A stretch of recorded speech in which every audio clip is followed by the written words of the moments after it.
നമസ്കാരം, ചാനൽ 91 ന്യൂസിലേക്ക് സ്വാഗതം. ഇപ്പോൾ എറണാകുളം ജനറൽ ഹോസ്പിറ്റൽ സൂപ്രണ്ടായ ഡോക്ടർ ഷഹീർ ഷായ്ക്ക് എന്താ കൊമ്പുണ്ടോ എന്ന് ചോദിച്ചാൽ അധികാര ദുർവിനിയോഗത്തിന്റെ, അഴിമതിയുടെ, അഹങ്കാരത്തിന്റെ, ജനദ്രോഹ നടപടികളുടെ നിരവധി കൊമ്പുകളുണ്ടെന്ന് പറയേണ്ടി വരും.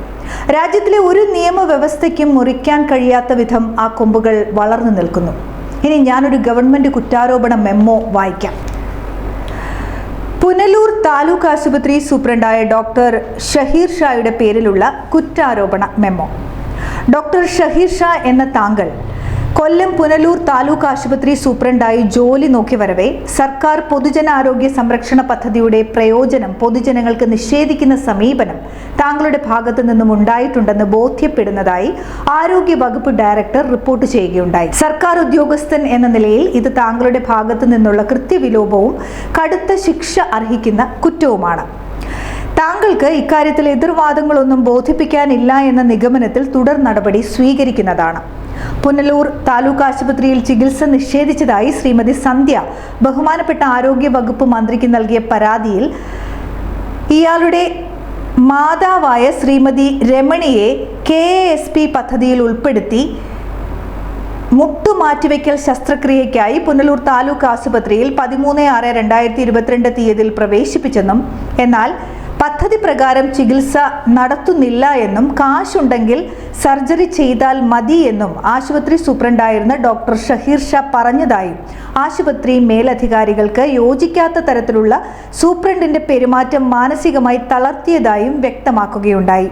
സർക്കാർ പൊതുജനാരോഗ്യ സംരക്ഷണ പദ്ധതിയുടെ പ്രയോജനം പൊതുജനങ്ങൾക്ക് നിഷേധിക്കുന്ന സമീപനമാണ് കൊല്ലം പുനലൂർ താലൂക്ക് ആശുപത്രി സൂപ്രണ്ടായ ഡോക്ടർ ഷഹീർ ഷായുടെ ഭാഗത്തു നിന്നും ഉണ്ടായിട്ടുള്ളത് എന്ന് ബോധ്യപ്പെട്ടുവെന്നും ഡോക്ടർ ഷഹീർ ഷായ്ക്കെതിരെ ഉചിത നടപടി സ്വീകരിക്കണമെന്നും ആരോഗ്യ വകുപ്പ് ഡയറക്ടർ ശുപാർശ ചെയ്യുകയുണ്ടായി. പക്ഷേ ഇത്തരം ഉത്തരവൊന്നും ഈ ഡോക്ടർ സാബിനെ ബാധിക്കില്ല. കാരണം അങ്ങ് തലസ്ഥാനത്ത് വലിയ പിടിപാടുള്ള ആളാണ് ഇദ്ദേഹം. കേവലം ഒരു ആശുപത്രി സൂപ്രണ്ടായ ഷഹീർ ഷാ കൊല്ലം ജില്ലയിലെ പുനലൂർ താലൂക്ക് ആശുപത്രിയിലെ സൂപ്രണ്ടായിരുന്ന ഈ മാന്യദേഹം ഇപ്പോൾ ഇരിക്കുന്നത് എറണാകുളം ജനറൽ ഹോസ്പിറ്റലിലാണ്.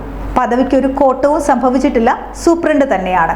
ഗവൺമെന്റ് ആശുപത്രിയിൽ ഒരു സാധാരണ ക്ലീനിംഗ് തൊഴിലാളിയായി പോലും ജോലി ചെയ്യാൻ യോഗ്യനല്ലാത്ത ഇദ്ദേഹത്തെ പോലെയുള്ളവരെ താങ്ങി നിർത്തുന്നത് ഏത് പക്ഷത്തെ രാഷ്ട്രീയക്കാരാണ്, അതല്ലെങ്കിൽ ആരോഗ്യരംഗത്തെ ഏത് ഉന്നത ഉദ്യോഗസ്ഥനാണ് എന്ന് പുറത്തു വരേണ്ടതുണ്ട്. സാധാരണക്കാർക്ക് ചികിത്സ നിഷേധിക്കുന്ന ഈ കൈക്കൂലിക്കാരൻ എറണാകുളം ആശുപത്രിയിൽ എത്തിയിട്ടും തന്റെ പദവിക്ക് ചേരാത്ത മെഡിക്കൽ രംഗത്തിന് കളങ്കിതമാക്കുന്ന പ്രവർത്തനങ്ങൾ തന്നെയാണ് ഇപ്പോഴും തുടർന്നുകൊണ്ടിരിക്കുന്നത്. എറണാകുളത്തെത്തി ആദ്യം ചെയ്തത് സൂപ്രണ്ട് ക്യാബിനിലേക്കുള്ള ദൃശ്യങ്ങൾ ചിത്രീകരിക്കുന്ന CCTV ക്യാമറ ഇളക്കി മാറ്റുകയായിരുന്നു. സൂപ്രണ്ട് ക്യാബിനിലെ വൈറ്റ് ഗ്ലാസ് ഡോർ ബ്ലാക്ക് ആക്കി മാറ്റി. അതായത് സൂപ്രണ്ടിനെ കാണാൻ വരുന്നവർ ക്യാമറയിൽ പതിയാൻ പാടില്ല. സൂപ്രണ്ടിന്റെ ക്യാബിനിൽ എന്ത് നടന്നാലും അത് ആരും അറിയാൻ പാടില്ല. ഇതൊക്കെ നിസ്സാരം. വളഞ്ഞ വഴികളിലൂടെ ധാരാളം പണം സമ്പാദിക്കുക എന്നത് ഷഹീർ ഷായുടെ ശീലമായി പോയി. ആശുപത്രിയിലെ ഓഡിറ്റോറിയം നിർമ്മാണം, സെക്യൂരിറ്റി നിയമനം എന്നിവയിലൂടെ ഈ അഴിമതിക്കാരൻ സമ്പാദിച്ചത് ലക്ഷങ്ങളാണ്. DJ പാർട്ടി ഇയാളുടെ ഒരു വലിയ വീക്ക്നെസ് ആണ്. അതുകൊണ്ടാണ് ക്രിസ്മസ് വന്നപ്പോൾ ആശുപത്രിയിലെ അറ്റൻഡർമാരിൽ നിന്നും ഉൾപ്പെടെ ആയിരക്കണക്കിന് രൂപ ബലപ്രയോഗത്താൽ പിരിച്ച് നക്ഷത്ര ഹോട്ടലിൽ DJ പാർട്ടി സംഘടിപ്പിച്ചത്. അവിടെ ഷഹീർ ഡോക്ടറുടെ നൃത്തം ഒന്ന് കാണേണ്ടത് തന്നെയായിരുന്നു എന്നാണ് കണ്ടവർ പറയുന്നത്. ഇത്തരം പാർട്ടികൾക്കും ആഡംബരങ്ങൾക്കും ചെലവഴിക്കുന്നത് ആശുപത്രി വികസന ഫണ്ടിൽ നിന്നുള്ള തുക കൂടിയാണ്. ഇയാളുടെ അഴിമതിക്കെതിരെയുള്ള വിജിലൻസ് പരാതി ഫയൽ നമ്പർ 2780/24.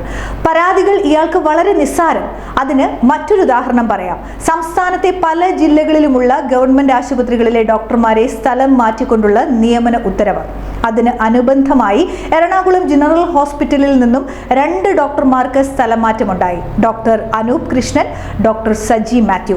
സംസ്ഥാനത്തെ എല്ലാ മെഡിക്കൽ സൂപ്രണ്ടുമാരും ഈ സ്ഥലം മാറ്റ നിയമനങ്ങൾ നടപ്പിലാക്കി. പക്ഷേ ഡോക്ടർ ഷഹീർ ഷാ മാത്രം ഈ നിയമന ഉത്തരവ് വലിച്ചു കീറി കാറ്റിൽ പറത്തി. സ്ഥലം മാറ്റപ്പെട്ട ഈ 2 ഡോക്ടർമാരുമാണ് ഇയാളുടെ എല്ലാ നിയമവിരുദ്ധ പ്രവർത്തനങ്ങൾക്കും ഒപ്പം നിൽക്കുന്നത്. ഇവരെ ഇവിടെ നിന്നും മാറ്റിയിട്ടില്ല എന്നറിഞ്ഞ സംസ്ഥാന ആരോഗ്യ വകുപ്പ് ഡയറക്ടർ വീണ്ടും സർക്കുലർ ഇറക്കി. ഉടൻ ഈ ഉത്തരവ് നടപ്പാക്കിയില്ല എങ്കിൽ നിയമ നടപടി ഉണ്ടാകുമെന്ന് താക്കീത് നൽകി. ആര് കേൾക്കാൻ? ഇപ്പോഴും ഇതേ ഡോക്ടർമാർ എറണാകുളത്ത് തന്നെയുണ്ട്. അഴിമതി, ജനദ്രോഹം, നിയമങ്ങൾ അനുസരിക്കാതിരിക്കുക, ഇതൊക്കെ ജീവിത വ്രതമാക്കിയ ഡോക്ടർ ഷഹീർ ഷായെ പോലുള്ളവരുടെ നെറികെട്ട കാലത്തിൽ ഇത്തരം പച്ചയായ സത്യങ്ങൾ പൊതുജന സമക്ഷം സധൈര്യം ഉച്ചത്തിൽ വിളിച്ചു പറയാനുള്ള മാധ്യമധർമ്മം ഞങ്ങൾ ചാനൽ 91 നിറവേറ്റുന്നു. ഒരു ഭീഷണിക്കും സമ്മർദ്ദങ്ങൾക്കും വഴങ്ങാതെ. News desk, channel 91.